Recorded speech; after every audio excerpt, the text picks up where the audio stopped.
we hear your pain, we hear your suffering. For the individual cases, again, reach out to me, your neighbor. Senators and representatives from the West actually apologizing to those in the East. And they said, when we gave you a hard time about this amount of money and this amount of bills, working with the East for hurricanes, we did not understand.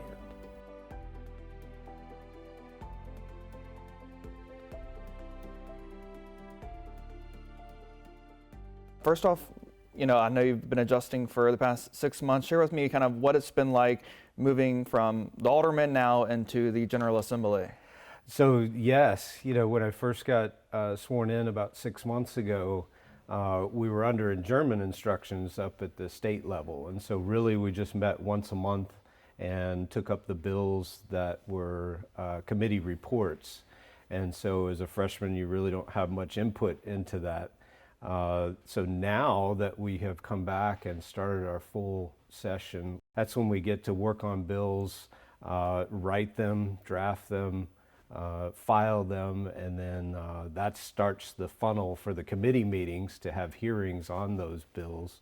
And if those make it through the committees, they make it to the floor. If they make it through the Senate and the House, they make it to the governor. So it's kind of North Carolina's version of how a bill becomes a law. Exactly. And of course, representing Eastern Carolina counties, there's a big focus on the ReBuild NC program. Yes. From your perspective, what is the status of that program? The status is, I'd say, challenging. As you know, and many of your viewers know, people have been waiting 6 years, 8 years for homes, because that program oversees Hurricane Matthew and Hurricane Florence. There was a oversight committee hearing our first week of session, and very challenging, because we've already given them another $80 million at the end of last year to give them cash flow, because they said they were running out of money. But then the ask again was $217 million additional for the 1,150 families that are still in the program and still waiting on homes 6 and 8 years later. Well, that's one thing that in that hearing they mentioned that about 3,200 people are now back in a home. Yes. From Matthew and Florence. Like you mentioned, the 1,150 still without a home 6, 8 years later. Some of these people are right here living in your district. Exactly. They've been displaced essentially for years and still waiting on that program. What would be your message to them? Well, my message to them is the General Assembly is having a lot more oversight with them. And what we found is when the General Assembly gets involved, the ReBuild NC tends to work a little faster. Because they have to report back to us. I'm encouraged with what the report was. They closed on about 150 homes in December, which was a lot more than the months they had been doing previously. And so I'm optimistic, that they're going to get there. But like I said, the General Assembly's got to keep the pressure on them. And it's because essentially NCORR and ReBuild NC are working themselves out of a job because the governor set up a new program for those in the West. So for me, that allows us to focus just on the East and those programs so that they're not competing with what's going on in the West with Hurricane Helene relief. Why has it taken 6, 8 years for some families to even get a home, some still without? You'd have to ask the governor, former Governor Cooper, and the former director Hogshead. They have had lots of challenges. They started out with too many choices. They were NCORR was trying to provide as much flexibility as the governor wanted, as the General Assembly wanted, as the people that wanted back into homes wanted, and they just found that they got bogged down in the number of choices that they were giving for homes. But I do want to highlight too that I think we were a little naive, I'd say we as the state of North Carolina, in trying to rebuild these homes, because they're very complex. When you start talking about when you refurbish one, you now have to bring it up to code. If it's in the floodplain, you now have to lift it. If you're on a septic, you now have to get another permit. Things like that. And then here in New Bern, particularly, you had homes that were flooded that were in a historic area. And so you have to meet those guidelines. And so I think the level of complexity that was involved, NCORR went in a little naively and could not provide a home quickly enough because of all of those hurdles. And they didn't realize what those hurdles were. Now, when you look at the West, they're taking those lessons learned, or at least they're telling us they're taking those lessons learned and applying them to the West, so that they're going in very quickly with, hey, here are the homes that you can choose from if you're rebuilding. We already know, okay, we've got permitting issues, we may have zoning issues, we may have property line issues. And so they're going in, I hope, with their eyes wide open and can then apply things a lot more quickly. Should there have been more oversight earlier on when this program was first launched? Hindsight being 2020, I'd say yes. I think, the General Assembly appropriated the money, and then I don't know how often the oversight committees were meeting. Certainly in the 6 months that I have been there, we didn't have any the first 4 months, but now we've had one in December, we've had one in January. So it certainly is a highlight now. I can't speak to the last 6 years or 8 years, but it certainly would seem to me that if there was more emphasis on it earlier, we probably would have come through it a little quicker. We've gotten several calls and emails from people who are within the program, some without a home, some with some frustrations. Many people that live in your district, they're concerned about the snail's pace to get the approval, to get the contractor. Others upset, frustrated over the contracting work. Absolutely. Saying that it wasn't sufficient enough and there's safety issues. Others are upset about the home not being raised, saying that, if there's, heaven forbid, another natural disaster, their home could be flooded out again. Right. What about those people who are in that process where they're still concerned about even the quality of the work when it comes to the end result? Well, what I would say is reach out to my office because we are dealing with NCORR now on a case-by-case basis. Since there are 1,150, I think there are maybe a couple of hundred of those in the district.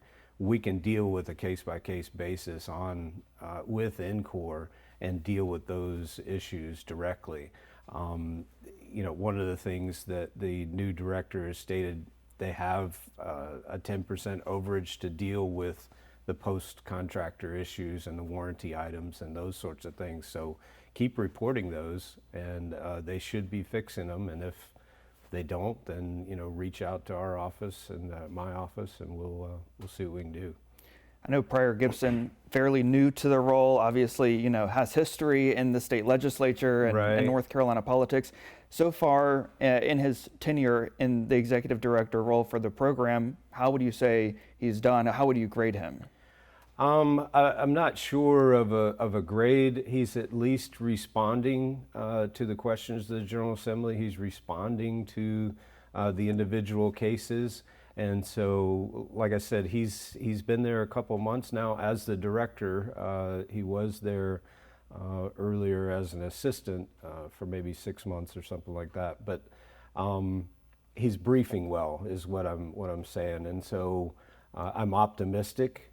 And like I said, we have the time and attention to give to individual needs, so we can deal with those accordingly. I think it's looking at it and saying, okay, well, you've not done a great job with all the money that we've given you, and so the $217 million ask is a bit of skepticism, and I think it's one of those, keep showing this progress that you have shown us with closing almost 150 homes in December, and then we'll talk about more money.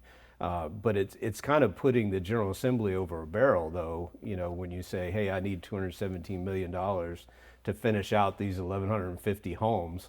And it's kind of like, well, we can't not appropriate money, because then we're telling people you're not going to get a home when we did promise it to them. And so right now you see that it is a priority, it is an emphasis, but with a bit of skepticism because of the past performance of NCORR.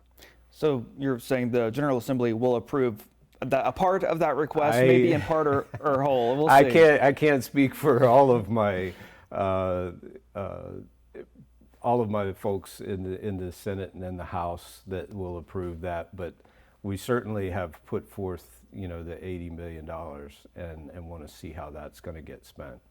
Are you hearing from a lot of your constituents with concerns with this program?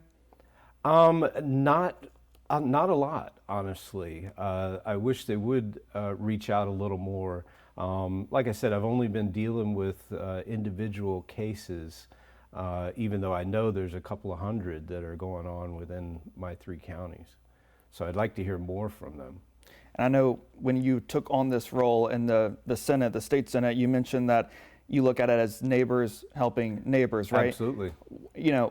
For the neighbors out there who, again, are dealing with the stresses of not having a home or having, roadblocks with this program, and who are just struggling to, get by day to day, what would you want them to hear about, what you're doing at the General Assembly and the work to try to get them back on track and make them whole again? Yeah, no, exactly. We hear your pain, we hear your suffering.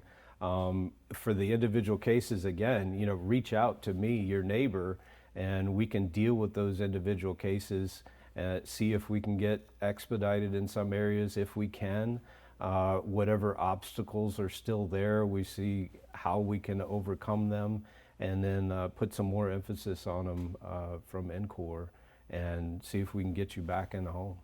How often do you have conversations with the representatives from NCORR or ReBuild NC? Is that primarily just through the subcommittee hearing, or do you have conversations with Prior Gibson or anyone there on a daily or weekly basis?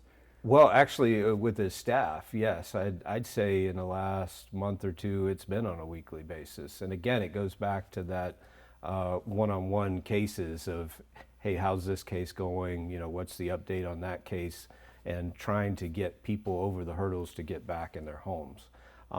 So have I talked to Director Gibson? I tend to see him at the subcommittee hearings, but I certainly am working with his staff on an individual basis. I know you've been in this role for 6 months. Again, when you first started, you said you wanted to listen to your constituents, you wanted to, be able to bring solutions to the table. What more are you hearing from your constituents outside the realm of ReBuild NC? Well, just a couple of things. Trying to help our family farms, our legacy farms, to stay solvent. They don't have to sell their land or sell their equipment.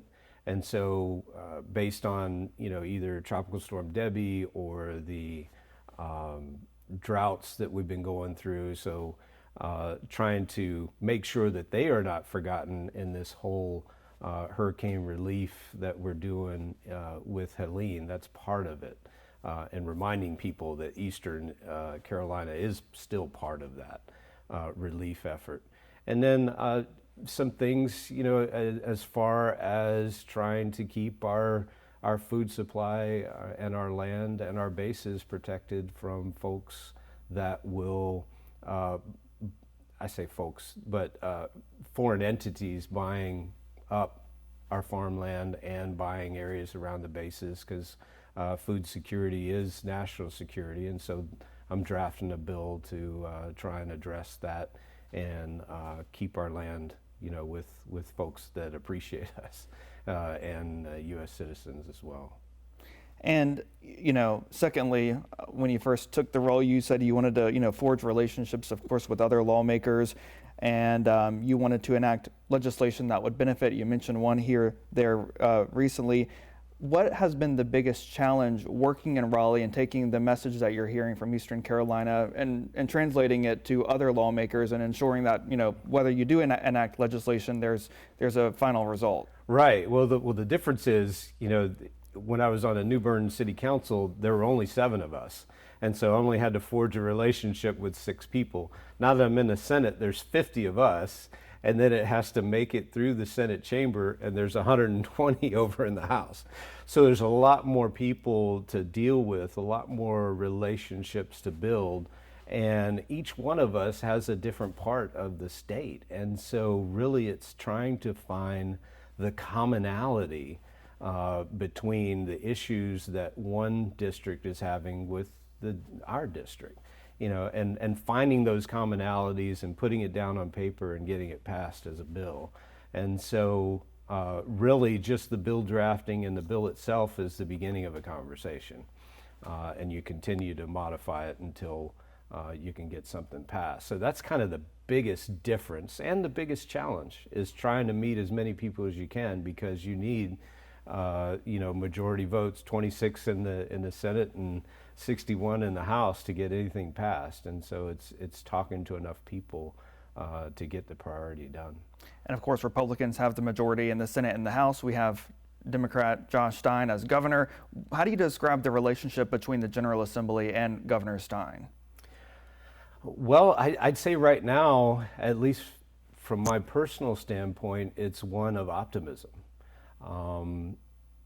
With Governor Stein, he's served in the Senate before. He has served with Senator Berger before, and so they have a pre-existing relationship. And I'm thinking that because he's more willing to have the conversation with the General Assembly, we may be able to do things done that are common to our interest. And I think that's the difference is you have a governor that, at least I think, has a governor that is willing to have a conversation with the General Assembly.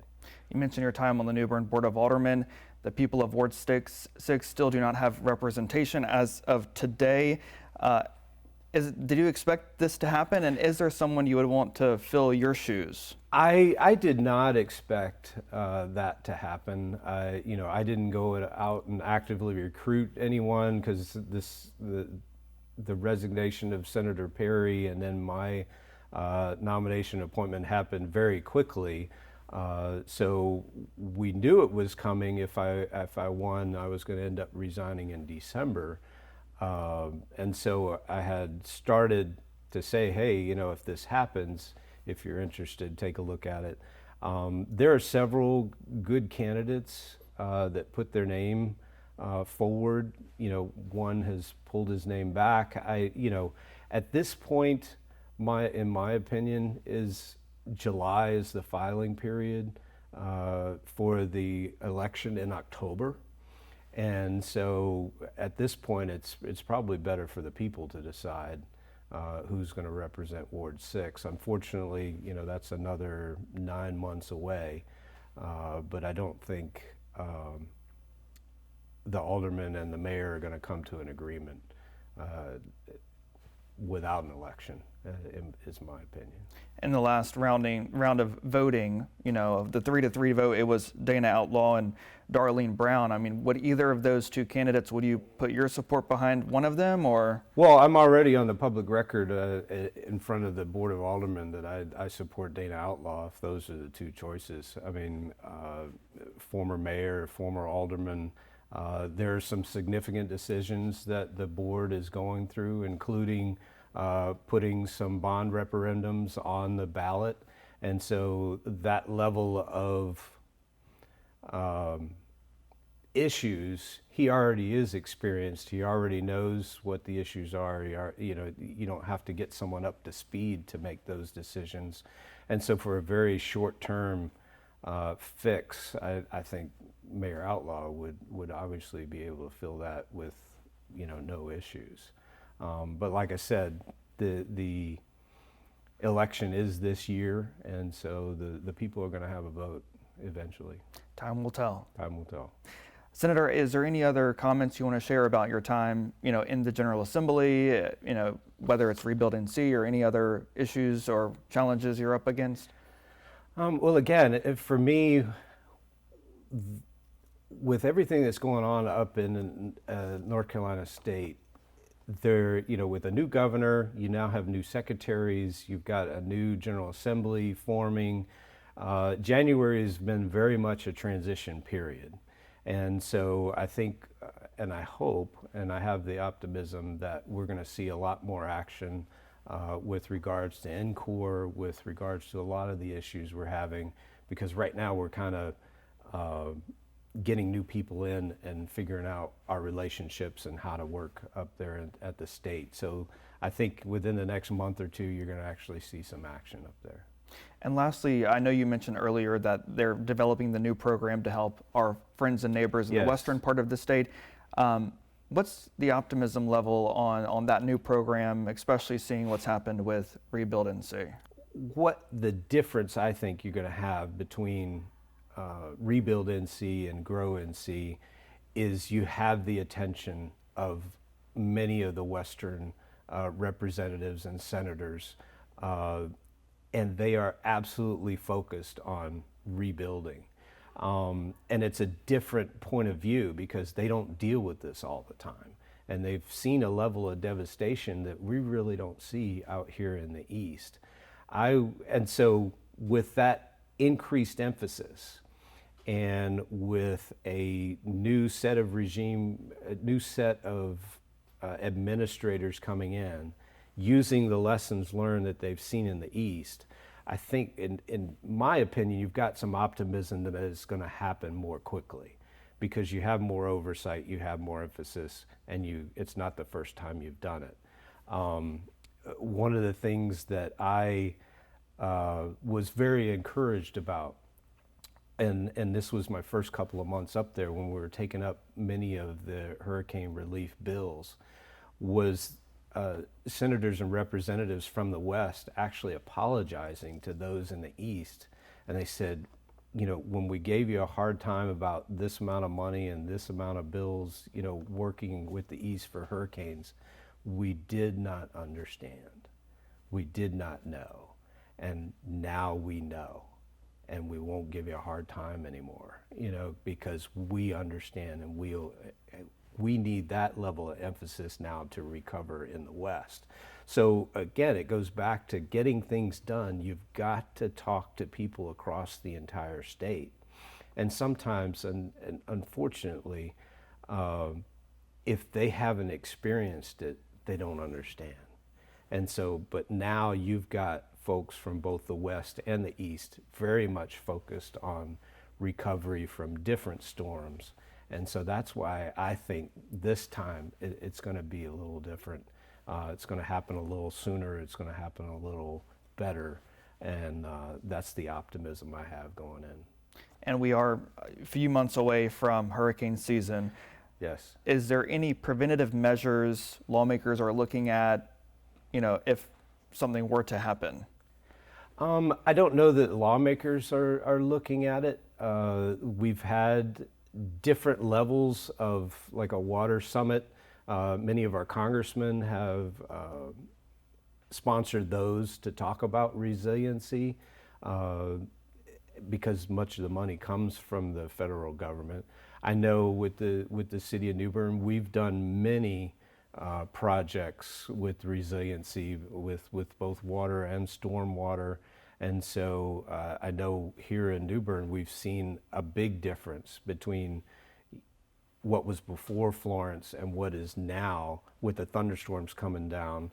The drainage is much better. So that would be a point of emphasis. If there are still resiliency projects that we need to fund out there or projects that we need to get done for drainage and runoff and things like that, so there aren't any more flooding issues, then we need to take a look at those. But I think since Florence, a lot of our communities have been working on those already. The West had a lot more damage and devastation to their infrastructure. We're talking water, sewer, roads, all of that. And so while we were talking mostly about homes, their infrastructure, it's going to take a lot longer to put that infrastructure back. And so focusing on that and never letting up on the pressure is the only way that they're going to completely recover. Because we look at it from the East, we have wind damage on homes, roofs get blown off, or we get flooding, you know, and then we can kind of recover from that. I mean, they have whole electrical systems taken out. They have, you know, because of the water coming down from the mountains, you know, so you have a flow capacity there where complete homes have been pushed off their foundations. You know, you go out there and you see connexes and boxes and cars and trees and things like that. I mean, it's a different level of devastation. What I try to explain to people, when I was in the Army, I was in Japan during the earthquake and tsunami that were there. And so having gone out to the West and Swannanoa and those areas and looked at it, I haven't seen that level of devastation since I was in the affected area in Sendai and with the tsunami. I mean, it's that level. And so you really don't understand the level of devastation until you go out there and you take a look at it. Pictures just, you know, you get a snapshot, but it's that way, you know, the entire valley, you know, and it's a different type of devastation than we have out in the East.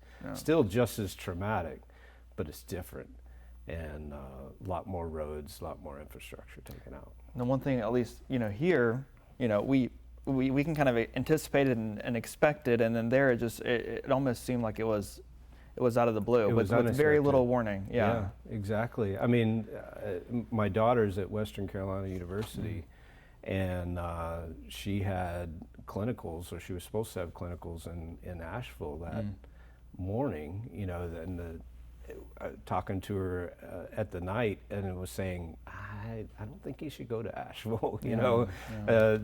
And so she hunkered down outside of Silva, and there wasn't as much damage there in Jackson County, a little bit of flooding, but literally, you know, a ridge over, I mean, they were completely wiped out, you know, and glad the campus actually decided to close the night before, because she's like, well, typically they don't make the announcement until 6 o'clock in the morning, and I've already left.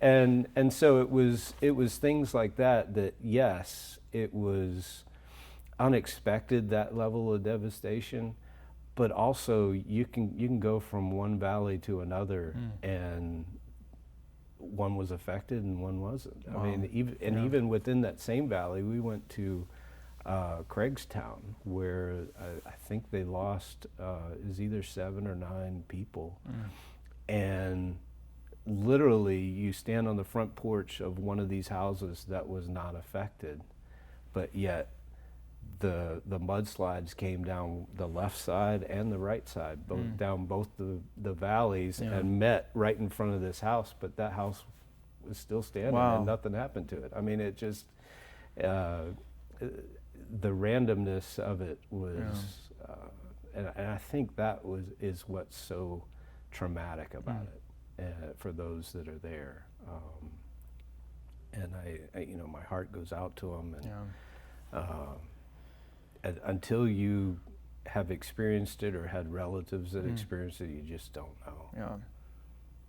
It is truly heartbreaking. And I went to App State up in Boone, so I know a lot of people who, you know, still live up there, and it is some very minor damage, and some they lost their whole homes, and they're trying to rebuild and replace, and it's, you know, the hardest thing for people that I've talked with is losing their memories and photos and stuff just getting washed away. And they're thankful that they're okay, but you know, it's like they've lost irreplaceable things. I understand that. We're definitely thinking about them and thinking about their recovery too. And hopefully, like you mentioned with Grow NC, it'll be a faster process for people to get back into a home sooner. Well, Senator Brinson, thank you for your time. I appreciate it, and appreciate you being with us today. Yeah, not a problem. Thank you very much.